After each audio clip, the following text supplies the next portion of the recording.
여러분, 우리 예수님은 이 땅에 어린 아기의 모습으로 오셨습니다.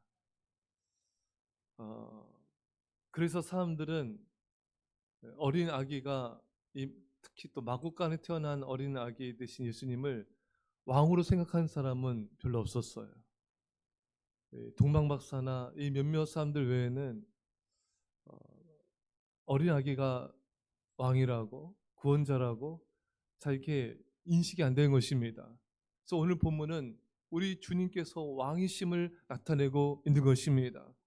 오늘 본문에 그때 가이사 아구스토가 영을 내려 천하로 다 호족하라 하였으니, 가이사 황제, 로마의 황제가 아구스토가 명령을 내렸어요. 영을 내렸어요. 다 호족하라 하라. 그 당시에 대부분 사람들은 어찌 보면 이 땅의 왕은 로마의 황제다. 전 세계를 점령해 나가지 않았습니까? 세계를 다스리고 또 많은 지배 민족을 피지배 민족을 거느리고 지배하는 그 왕이 황제, 로마의 황제라 생각했습니다. 하지만 오늘 본문의 예수님, 어린 아기 되신 예수님과 이 황제는 비교가 되죠. 어느 누가 여러분 마국 같은 사람을 왕으로 생각하겠습니까? 하지만 여러분, 우리 주님은 이 땅에 왕 중에 왕으로 오신 줄 믿습니다. 왕 중에 왕으로 오셨어요. 우리는 그 왕을 모시고 있는 하나님의 백성들인 것입니다. 세상의 왕은 진짜 왕이 아니라 세상의 왕은 그저 하나님 왕 대신 그 하나님의 통치를 받는 그런 일개 피조물에 불과한 것입니다. 사랑하는 성도 여러분, 여러분들은 우리 주님을, 우리 구주 되신 예수님이 어린 아기가 왕이신 것을 믿으십니까? 그렇다면 여러분, 두려워하지 마세요. 이 세상의 어떤 지도자가 어떤 정책을 피고 어떤 또 핍박을 가한다 할지라도, 믿는 자를 핍박한다 할지라도 두려워하지 마십시오. 그들이 뭐 호족하라, 어떤 시행령을 내리고 법규를 만들고 말도 안 되는 행동한다 할지라도 이 세상의 지도자들은 진정한 지도자가 아니고 진정한 왕이 아니며 그들은 하나님의 통치를 받는 일개 그냥 하나님의 도구에 불과한 것입니다. 그러니까 우리가 정말 두려워야 될 분은 하나님 한 분뿐이신 것이죠. 여러분, 그걸 분명히 아셔야 돼요. 어떤 사람들은 왜 이런 정책을 피고 왜 이렇게 하는가 두려워하고 떨고 그런 모습들이 있는데, 여러분 전혀 두려워하지 마세요. 우리 왕은 예수님이시고 우리 왕은 하나님이시기 때문에 그분이 통치하십니다. 세상이 뒤죽박죽이 되고 우리 인생에 풍랑이 친다 할지라도 여러분 두려워하지 마세요. 제자들이 탄 배에 예수님이 곤히 주무시고 계셨잖아요. 풍랑이 칠 때 제자들은 두려워 떨고 어떡하지 했지만 예수님은 평정심을 잃지 않으세요. 예수님은 이 풍랑에 대한 통치권을 가지고 계신 분이세요. 여러분들의 삶이 뒤죽박되고 혼란스러운 것 같지만 하나님은 통제권을 잃지 않고 계십니다. 이 세상에 난리를 친 것 같지만 하나님은 당신의 지배력을 잃은 적이 한 번도 없으십니다. 하나님만을 두려워하세요. 하나님 왕이세요. 이 세상의 지도자들의 정책과 어떤 핍박과 억압도 두려워하지 마세요. 하나님의 주권하에 계십니다. 하나님 주권 안에 있는 거예요. 따라서 우리는 하나님만을 두려워하고 하나님께만 엎드려 경배하면 되는 것입니다.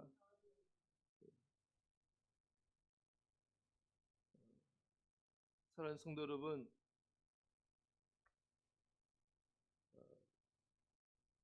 인간의 모든 불안과 두려움과 염려와 근심과 걱정은 어찌 보면 하나님이 왕되심을 인정하지 않고 내가 내 힘으로 어떻게 이 문제와 이 시국의 어려움들을 내가 극복해 갈까, 어찌 보면 내가 주인 되려고 하기 때문에 생기는 모든 불안과 두려움일 것입니다. 여러분, 왕 대신 하나님께 우리 모든 걸 맡깁시다. 왕 대신 하나님께서 이 세상 모든 것을 당신의 뜻대로 통치하시고 모든 권세자들도 그분의 명령 앞에 굴복할 것이며 그분의 명령에 복종할 것임을 여러분 믿으시고 평안히 거하시기를 축원합니다. 호족하라, 법령이 떨어졌어요. 사랑하는 성도 여러분, 어떤 악한 지도자도 자신의 뜻대로 정치를 펴고 권세를 휘두른 것 같지만, 여러분 사실은 이 모든 것이 다 하나님의 섭리 가운데 이루어진 것임을 여러분 믿으셔야 돼요. 그게 진리이기 때문에 그렇습니다. 그건 불안하지 않아요. 호적하라, 왜 이런 정책을 피나, 왜 이렇게 하나 이렇게 하나, 왜 우리를 힘들게 하냐, 여러분 그것을 보지 마세요. 이 호적하라는 이 말씀 속에는 하나님의 섭리가 있었던 거예요. 많은 사람들이 섭리가 있었지만 이 마리아와 요셉이 그래야지 여러분 호적하러 또 베들레헴으로 나가지 않습니까? 거기서 어린 양, 우리 아기 대신 예수님이 태어나지 않습니까? 이 모든 것이 하나님의 섭리 안에 이루어진 거예요. 그 당시 사람들도 왜 황제가 우리한테 호적하라고 힘들게 하고, 왜 먼 거리를, 우리 지금처럼 여러분 뭐 비행기나 기차나 이런 게 있는 게 아니잖아요, 여러분. 먼 거리를 걸어가야 돼요. 그러면 그 길이 참 고생길이고 힘듭니다. 그래서 그 사람들 안에 그런 불만이 있었을 거예요. 저 황제가 이런 영을 내려가지고 이 먼 거리를 어떻게 갔다 오란 말인가. 일도 해야 되고 뭐도 해야 되고 바쁘고 피곤하고 이게 뭔가 막 이런 게 있었을 거예요. 하지만 이 모든 게 하나님의 섭리 안에 있다. 우리를 구원하시려는, 예수님 이 땅에 보내시려는 하나님의 계획이 있는 거예요. 이 세상에 악한 지도자들이 어떤 정책을 펴고 어떻게 한다 할지라도 그 모든 것이 하나님의 구원을 이루는, 하나님의 역사를 이루는 한 섭리 속에, 섭리 안에 있는 것임을 우리는 믿고 안전히 구하면 되는 것입니다. 여러분, 겉표면만 보시면 안 돼요. 왜 이런 정책 펴? 왜 이렇게 행동해? 왜 이렇게 교회를 핍박해?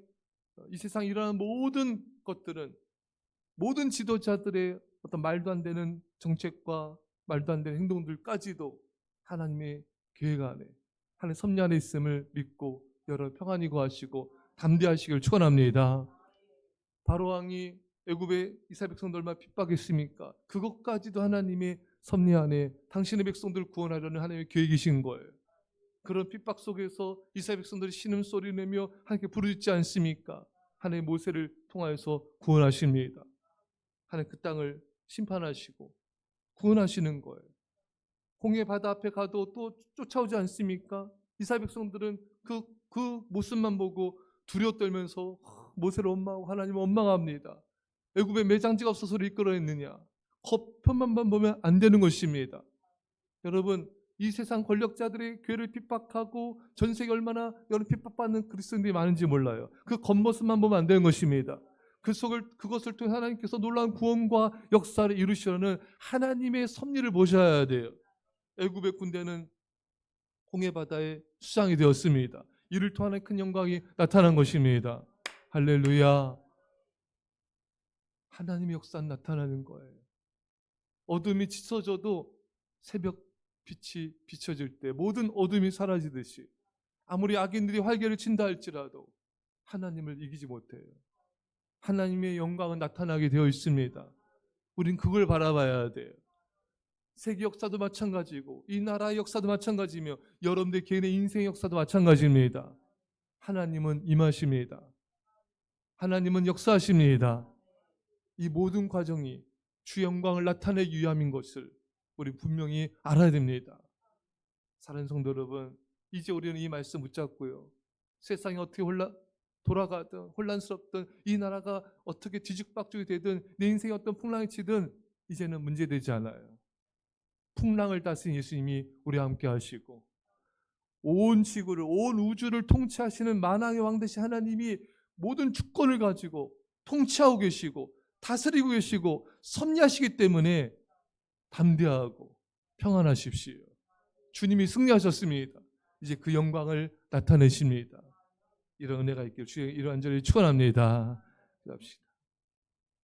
하나님 아버지, 이 땅의 황제와 지도자들이 영을 내리지만 그들은 하나님의 도구에 불과하며 이 모든 것을 하나님의 주권하에 섭리하시고 역사하심을 감사합니다.